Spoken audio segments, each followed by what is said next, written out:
Hello guys, yan kakain muna tayo ngayon ng ating hapunan. So 4:40 in the afternoon dito sa Czech Republic, pero maghahapon na po ako. And tingnan nyo naman yung labas. Mukha ba yung 4:40? So hapon na po dito. Yan, ganyan. Ganyan kasi kapag winter dito. Tapos, may ibang nagsasabi sa akin na mag-vlog naman po kayo sa labas. So, paano ako magbablog? 9 months nga dito na napakalamig. Tapos, yung 3 months yung mainit. Yun na lang yung time ko para gumala. Yung vlog ko pa, diba? So, hayaan na lang. Kapag may free time naman ako, nakakapag-vlog naman ako. Ilabas ko naman din kayo. Anyway, try nating mag-usap about naman dito sa Czech Republic na naman. So, walang kasawaan Czech Republic. So, about dito sa visa. Kasi marami sa akin comment section, pinupuro ako sa visa. Bakit daw ang tagal-tagal ng visa nila? Sabi ko, hindi ko alam kung bakit matagal. Basta ang alam ko pagka complete requirements kayo, pagdating ng Tuesday and Friday, complete requirements guys dadalhin na po yan dito sa Czech Embassy. Czech Embassy, tapos dadalhin na yan dito sa Czech Republic para sa Ministry for Approval. So, parang ipapasa na nila yan dito. So, after nun, halimbawa, so bakit nagtatagal ang approval? Kasi, di ba, minsan 2 months ka na naghihintay, wala pa rin. 3 months naghihintay ka, wala pa rin talaga. So, minsan po kasi sa sobrang dami, so hindi kasi siya first in, first out. Ang ministry po ng Czech Republic is hindi po siya first in, first out na kung mauna ka, is ikaw talaga yung mabubola. So, hindi po siya ganon. So, merong may mahalagang pabor or may mahalagang ambag sa atin ng ating mga company. Yan. Kapag ang company mo is like gusto na kaagad na makuha kayo, for example, urgent kayo, yan. Pinakawala po, 1 to 3 months nandyan na yung visa nyo. So, may visa na agad kayo within 1 to 3 months. Pero, kapag hindi pa kayo ganun ka-urgent or hindi pa kayo ganun ka sa company, so, hinahanapan ko pa kayo ng mga lalagyan, ganyan. Although, kailangan nila ng tao, kaya lang halimbawa ginagawa pa yung department na paglalagyan sa inyo, something like that. So, yun, makakapaghintay kayo ng mga 4 to 6 months. Nagtatagal. One time, meron din case dati kong company. So, hindi ko nababanggitin. Kung ikaw ay subscriber ko, malalaman mo kung anong dati kong company. Meron doon na inabot ng 1 year bago sila nagkaroon ng visa. Kasi po, although may visa na rin sila nung mga panahon na yun, pero hindi rin siya pinapunta kaagad dito sa Czech Republic. Kasi po, nagkaroon sila ng crisis. So, hindi po yun nilabas sa madlang people na nagkaroon ng crisis yung dati kong company. So, dahil nagkaroon siya ng crisis, naapektuhan po ang lahat ng nasa sa Pilipinas na applicant. So, to make this story short, ang nangyari po doon is napending sila yung iba na mga pupunta dito sa Czech Republic. So, napending po sila and then, pero nakalis pa rin naman. Hindi ko lang alam kung meron pang natitira, pero ang alam ko hanggang ngayon, parang inuunti-unti nilang mapaalis lahat ng mga napending po. Kasi, syempre, kukwestiyonin sila ng POEA niyan eh. Kasi visa approved ka eh. Kumbaga, may ginastos na yung tao eh. So, kukwestiyonin po yan ng ating mga DMW or ng POEA. Kaya, ang nangyari po ngayon, pa rin sila, kinukuha pa rin nila. Yun nga lang kasi umaalis yung mga Pinoy doon. Kasi nga, ang sahod sa kanya is hindi naman siya masasabi ko na maliit. Pero, syempre, wala kasing overtime. Once na walang overtime, guys, maliit ang sasahurin nyo.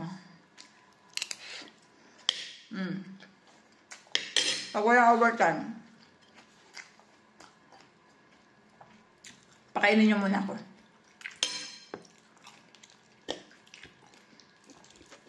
Kasi guys, alam nyo, pag ang overtime kasi nagpapalaki, differential, overtime, ganyan. Operan kayo dyan sa Pilipinas, nasa magkano lang. Pag na-operan kayo, kahit pang offer sa inyo, 25,000, maliit pa rin yun pag nakaltas na lahat ng kakaltasin. Especially, kapag kayo ang magbabayad ng bahay nyo. So, lagi ko yung sinasabi kung napapanood nyo yung iba kong mga videos dyan sa aking playlist. So, binabanggit ko lagi yung mga yan sa inyo. So, hindi ako nagkukulang ng paalala about dyan sa mga accommodation na yan. So, syempre, hindi natin maiiwasan na yung iba nating kapwa Pilipino na kahit maliit yung sahod at nagsasabi na tayo sa kanila na maliit ang sahod nyo kapag ganito, kapag ganyan. Ginagrab pa rin nila kasi stepping stone. It's up to your decision naman yun. So, ang akin naman is nagbabahagi ako.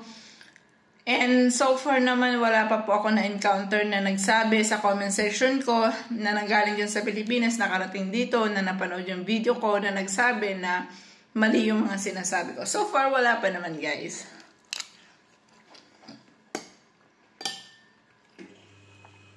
May iba lang na nagsasabi sa akin na, ma'am, kahit naman po may OT, maliit pa rin na sahod. So, depende na lang yun talaga, guys. Hindi natin yun masasaklaw. Kung talagang maliit magpasahod, wala tayong magagawa. Pero, sabi ko nga sa inyo, diba, yung basic ko kasi is 25,000. Libre naman kasi ako ng bahay. Pero, kung wala akong overtime, for example, wala akong overtime, no? Sumasahod lang ako ng 26,000 in crowns. So, kung may bahay ako, imagine niyo na lang na 6,000 ang bahay ko, magkano na lang yung matitira sa akin. Dahil libre ako ng bahay, so, buo kong nakukuha yung 26,000 pounds. Magiging, ang mga kaltas na lang doon yung pagkain ko dito, kung magkano kinakain ko, tapos yung transport allowance ko, at saka yung sa load ko. Kasi naglo-load ako dito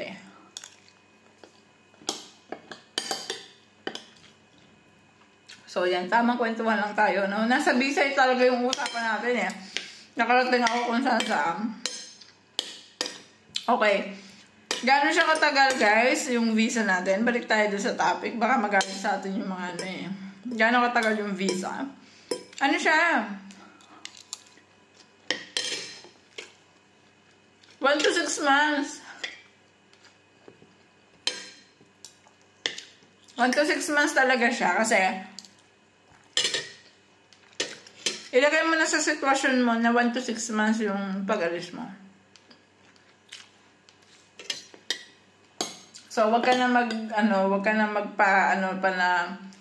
possible na ganito. Kasi, guys, ako nga, year 2022 ako nag-apply. So, sa mga nanonood sa atin sa video natin, alam nyo yung pinagdaanan ko. From January hanggang August, imagine mo, 8 months yon. So, year 2022. Guys, 2025 na ngayon. Diba? Year 2025 na ngayon. Siyempre, ang dami na ng applicant. Ngayon, noong year 2022, halos hindi pa lahat ng cities na bubuksan, hindi pa lahat ng bayan ay open para sa pagpunta ng Manila, ganun. Diba? Ikataon lang kasi gwardiya ako nun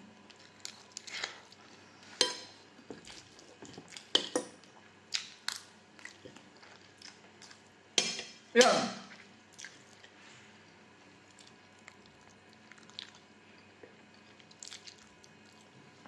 Sa naguguluhan, paano daw ba yun?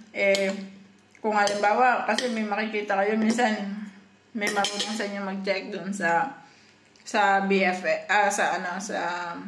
frz.cc www.frz.cc. Yun po kasi yung checkan ng kung approve kayo sa inyong visa o hindi. Ngayon, kung approve kayo sa inyong visa, makikita nyo doon na approve na kayo, tapos hindi pa kayo sinasabihan ng inyong agency. So, don't you worry. Ibig sabihin lang nun, waiting kayo.